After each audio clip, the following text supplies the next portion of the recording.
किसान भाइयों, सरसों की बिजाई करते समय कौन कौन सी खाद डालें और कौन सी खाद कितनी मात्रा में डालें, ऐसे कमेंट आपके बार बार आ रहे हैं। उससे पहले आप लोगों को ये भी जान लेना जरूरी है कि सरसों की फसल के लिए कौन कौन सी खादों की आवश्यकता होती है। इस बारे में आपको पूरी डिटेल से जानकारी मिलेगी। ज्यादा से ज्यादा पैदावार के लिए जहाँ पर भारी मिट्टी है या नहर का पानी है, वहाँ पर थोड़ी सी खाद अलग लगती है। जहाँ पर हल्की मिट्टी है या फिर ट्यूबवेल से सिंचाई होती है या फिर कम पानी की व्यवस्था है, वहाँ पर आपको थोड़ी खाद की मात्रा अलग रखनी होती है। अगर आप अगेती और पछेती सरसों की बुआई करते हैं तो आपको खाद की मात्रा में थोड़ा फर्क देना पड़ेगा। किसान भाइयों, इस बारे में आपको जानकारी होना बेहद जरूरी होता है, इसलिए हम इस बारे में थोड़ा डिटेल से बात करेंगे। तो चलिए किसान भाइयों, हम बात करते हैं। अगर हम बात करें हरियाणा एग्रीकल्चर यूनिवर्सिटी क्या कहती है, इसके द्वारा जो रिकमेंडेशन की जाती है, खाद की जो सिफारिश दी जाती है सरसों की बिजाई के टाइम पर, वहाँ पर यूरिया आपको 52 किलोग्राम प्रति एकड़ के हिसाब से डालनी है, जिसमें आधी मात्रा आपको बिजाई के समय डालनी है। यूरिया की जो आधी मात्रा बची हुई है वो आपको पहले पानी के साथ डालना चाहिए। इसके बाद आपको फास्फोरस के लिए डीएपी या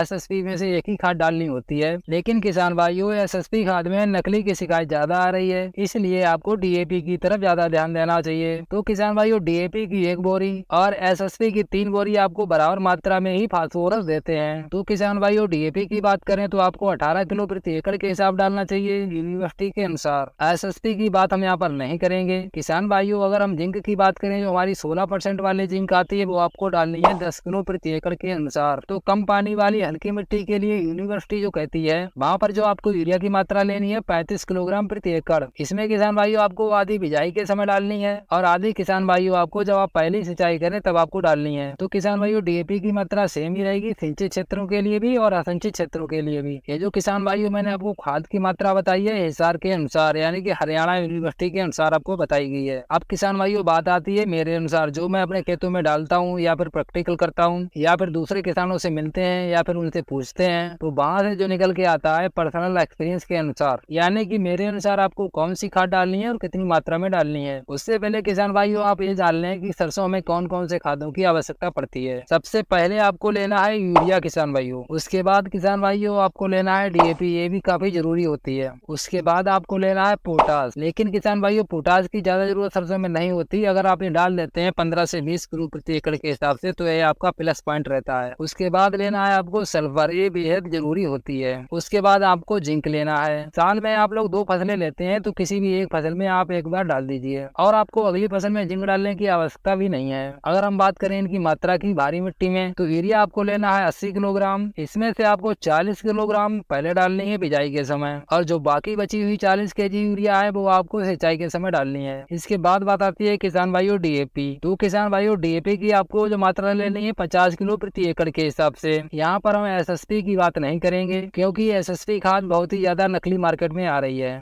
इसलिए हम एसएसपी पर भरोसा नहीं कर सकते। और अब पोटास की बात करें तो आप 20 किलोग्राम प्रति एकड़ के हिसाब से डाल सकते हैं। और किसान भाइयों, हम सल्फर की बात करें तो जो 90% वाली हमारी सल्फर आती है, उसकी मात्रा आपको 5 किलोग्राम प्रति एकड़ के हिसाब से डालनी है। और इसके साथ किसान साथियों, आपको 80% WDG वाली 3 किलो प्रति एकड़ के हिसाब से लेनी है। और मैंने जो आपको 80% वाली WDG वाली सल्फर बताई है, तना गलन के लिए भी काम करती है, यानी कि फंगीसाइड के लिए भी काम करती है। इससे हमारे खेत में तना गलन नहीं आता है। तो किसान भाइयों, आपको 90% बेंटोनाइट सल्फर के साथ आपको 80% WDG वाली सल्फर जरूर डालनी है। अब किसान भाइयों, जिंक की बात करें तो मैंने आपको बताया था साल में आपको एक ही बार जिंक डालनी है। अगर आप पहले वाली फसल में जिंक डाल चुके हैं तो किसान भाइयों, अब आपको जिंक डालने की कोई भी जरूरत नहीं है। अगर आपने पहले वाली फसल में जिंक नहीं डाली है तो आपको जो जिंक की मात्रा लेनी है 21% वाली 7 केजी प्रति एकड़ के हिसाब से। अगर आप 33% वाले जिंक ले रहे हैं तो 5 किलो प्रति एकड़ के हिसाब से लेनी है। और ये सभी चीजें आपको बिजाई के समय डालनी है।